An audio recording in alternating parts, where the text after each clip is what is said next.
ఈరోజు మీకు నేను బ్లౌజ్లో కాజాపట్టి హుక్స్ పట్టి ఎలా కుడతారో చూపిస్తాను.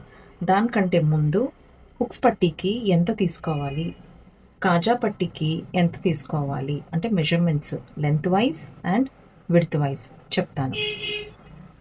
మోస్ట్లీ మ్యాక్సిమం 90% మనకి లెఫ్ట్ సైడ్లో కాజా ఉంటుంది, రైట్ సైడ్లో హుక్స్ పట్టీ ఉంటుంది. సో ఇప్పుడు హుక్స్ పట్టీ తీసుకునే ముందు ఇవి లెవెల్గా ఇలా కట్ చేసేసుకోవాలి. లెంత్ వైజ్ ఇప్పుడు ఇక్కడి నుంచి ఇక్కడ ఎంతైతే ఉందో చూడండి. ఇప్పుడు ఇది ఎంత ఉంది, 7 ఉంది. సో లెంత్ బ్లౌజ్ది 7 ఉన్నప్పుడు మనము హుక్స్ పట్టి 1.5 ఎక్స్ట్రా తీసుకోవాలి. మొత్తం 8.5 తీసుకోవాలి. ఇక్కడి నుంచి 8.5 లెంత్ వైజ్ బ్లౌజ్ ఎంతైతే ఉందో దానికంటే 1.5 ఎక్కువ తీసుకోవాలి. విడ్త్ వైజ్ వచ్చేసి మనకి బ్లౌజ్లో కూర ఉంటుంది. కూర ఉంటే ఓన్లీ 1 ఇంచ్ తీసుకోండి. కూర లేకపోతే 1.5 తీసుకోండి. ఎందుకు 1.5 అంటే మనం ఎక్స్ట్రా ఫోల్డ్ చేసి ఇక్కడ కుట్టాలి. ఇది చూడండి, ఇది 1.5 కంటే ఎక్కువ ఉంది. సో అందుకనే నేను ఇది ఎక్స్ట్రా తీసేస్తున్నాను. ఓకేనా, హుక్స్ పట్టి అర్థమైందా? నెక్స్ట్ వచ్చేసి కాజా పట్టి. కాజా పట్టీకి కూడా సేమ్ అంతే, లెంత్ ఎంతైతే ఉంటుందో దానికంటే 1.5 ఇంచ్ ఎక్స్ట్రా తీసుకోండి. తక్కువ తీసుకున్న నష్టం లేదు కాజా పట్టీకి. అండ్ బ్లౌజ్ పీస్ ఏదైతే ఉందో అది కొంచెం ఎక్కువ తీసుకోండి. నేను మీకు ఇప్పుడు స్టిచ్చింగ్ అనేది చూపిస్తాను. విడ్త్ వైజ్ వచ్చేసి 2.5. మళ్ళీ ఒకసారి చెప్తున్నాను వినండి. లెంత్ వైజ్ వచ్చేసి హుక్స్ పట్టి కాజా పట్టి 2 ఉన్నదానికంటే 1.5 ఎక్స్ట్రా తీసుకోండి. విడ్త్ వైజ్ వచ్చేసి కాజా పట్టి 2.5 ఇంచ్ అండ్ హుక్స్ పట్టి 1/4 తీసుకోవాలి.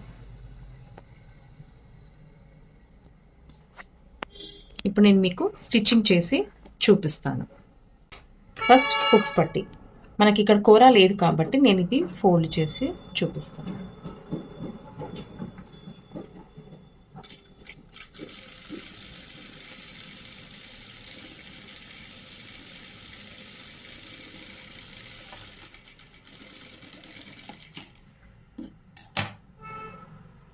చూడండి, ఎప్పుడైనా ఇక్కడ కొంచెం ఎక్స్ట్రానే పైకి ఎక్స్ట్రా పెట్టండి. ఎందుకు, ఇది 3 పాయింట్ నెక్, ఇది 3 పాయింట్ నెక్. ఇలా ఈక్వల్ పెట్టామనుకోండి ఇక్కడ మనకి తగ్గిపోతుంది తిప్పినప్పుడు. అందుకనే దీని ప్రకారం కొంచెం ఎక్కువ ఈక్వల్గా ఇలా పెట్టుకోండి. ఇక్కడ చూడండి, ఎక్కువ పెట్టుకోండి. ఇప్పుడు చూడండి కరెక్ట్గా పాదం, ఇప్పుడు 1/4 ఇంచుతో కుట్టాలి. 2 1/4 ఇంచుతో ఎవరికైనా అర్థం కాకపోతే ఈ పాదం ఉంది చూసారా, దీనికి ఈక్వల్గా పెట్టుకొని కుట్టండి. ఇదిగోండి,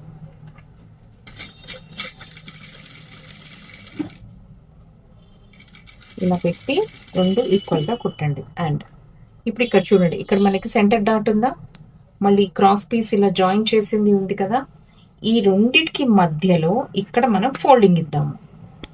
చిన్నగా ఫోల్డింగ్ ఇవ్వాలి. దేనికి, హుక్స్ పట్టీకి. చూడండి, నేను ఇక్కడ ఫోల్డింగ్ ఇచ్చాను, చూస్తున్నారా? ఇక్కడ ఫోల్డింగ్ ఇచ్చాను చూడండి. మళ్ళీ కింది వరకు ఈక్వల్ చేసేసి స్టిచ్ చేసేయండి.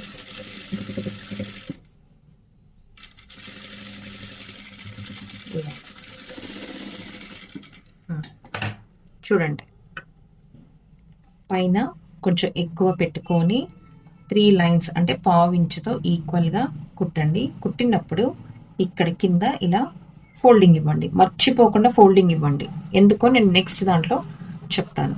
ఇప్పుడు చూడండి, ఇచ్చిన తర్వాత ఇలా గోరుతో ఇట్లా ఫోల్డ్ చేసేయండి. ఇలా అని ఇట్లా నొక్కండి. ఏమవుతుందంటే గోరుతో ఇట్లా మనం ఇలా నొక్కి ఇలా చేస్తే ఆ ఫినిషింగే వేరుంటుంది. ప్రతిదానికి మనం ఐరన్ చేయాల్సిన అవసరం లేదు, ఆ ఫినిషింగే వేరుంటుంది. ఇప్పుడు ఎడ్జ్ దగ్గర ఒక స్టిచ్ వేసేసేయండి. చూడండి, ఎడ్జ్ దగ్గర ఒక స్టిచ్ వేసేయండి. చూసారా, చూడండి ఎంత నీట్గా వచ్చింది. చివరికి ఎడ్జ్ దగ్గర ఇలా అని వేసేయండి. వేసిన తర్వాత ఇక్కడ ఈ పాయింట్లో కొంచెం ఒక 1/2 ఇంచ్ వరకే తీసుకొని మిగతాది కట్ చేసేయండి. నెక్స్ట్ ఇప్పుడు ఇలా టర్న్ చేయండి. ఇది చూడండి కింద ఇలా ఉంటుంది నీట్గా. ఇక్కడ ఎడ్జ్ దగ్గర ఇలా ఫోల్డ్ చేసి ఇలా మళ్ళీ ఫోల్డ్ చేసేసి మన కింద బ్లౌజ్ పార్ట్ కనిపించకూడదు. ఇది చూడండి కింద బ్లౌజ్ పీస్ అస్సలు కనిపించకూడదు, బ్లౌజ్ ఫ్యాబ్రిక్. అండ్ ఇంకోటి బాగా గమనించండి, ఇలా పెట్టేసి స్టార్టింగ్ ఇలా కుట్టద్దు.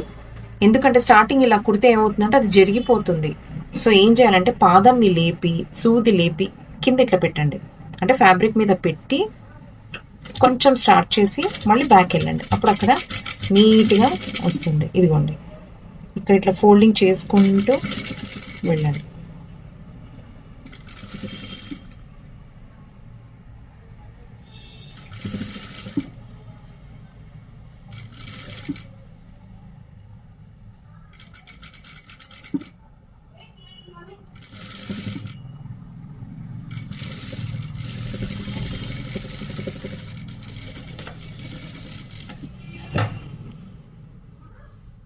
చూడండి ఇది చూడండి ఎంత నీట్గా ఒకే లెవెల్లో ఇలా రావాలి. ఇప్పుడు ఇక్కడ ఏంటిది ఎక్స్ట్రా ఉన్నది ఇట్లా కట్ చేసేసుకోండి. ఇప్పుడు నేను మీకు చూపించింది హుక్స్ పట్టి.